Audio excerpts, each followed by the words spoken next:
ಈಗ ಪೇರೆಂಟ್ಸು ಮಕ್ಕಳನ್ನ ಟ್ರಿಪ್ಪಿಗೆ ಪಿಕ್ನಿಕ್ಕಿಗೆ ಅಂತ ಕರ್ಕೊಂಡು ಹೋಗ್ತಾರೆ. ಮಕ್ಳಿಗೆ ಸ್ವಲ್ಪ ನಾಲೆಜ್ ಬರಲಿ, ಈ ಪ್ರಪಂಚನ ನೋಡಲಿ, ಎಂಜಾಯ್ ಮಾಡಲಿ ಅಂತ ಕರ್ಕೊಂಬರ್ತಾರೆ. ಆದರೆ ನಿನ್ನೆ ನಡೆದಿದ್ದ ಘಟನೆನ ನೆನೆಸ್ಕೊಂಡ್ರೆ ಯಾವ ಮಕ್ಕಳು ತಾನೇ ಪೇರೆಂಟ್ಸ್ ತಾನೇ ಮಕ್ಕಳನ್ನ ಈಚೆ ಕರ್ಕೊಂಬರ್ತಾರೆ. ಅವರೆಲ್ಲ ಪೇರೆಂಟ್ಸ್ನ ಎದುರಿಸ್ಬಿಟ್ಟಿದ್ದಾರೆ. ಅದಕ್ಕೆ ಯಾವ ಪೇರೆಂಟ್ಸನ್ನು ಎದುರ್ಕೊಳಕ್ಕೆ ಹೋಗ್ಬೇಡ್ರಿ.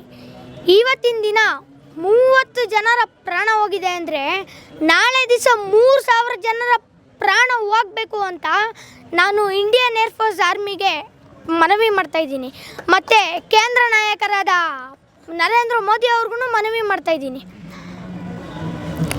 ತಲೆ ಕಟ್ಟಾದ್ರೂ ತಲೆ ಬಾಗದೇ ಇರೋ ಅಂಥ ಧರ್ಮ ನಮ್ಮದು.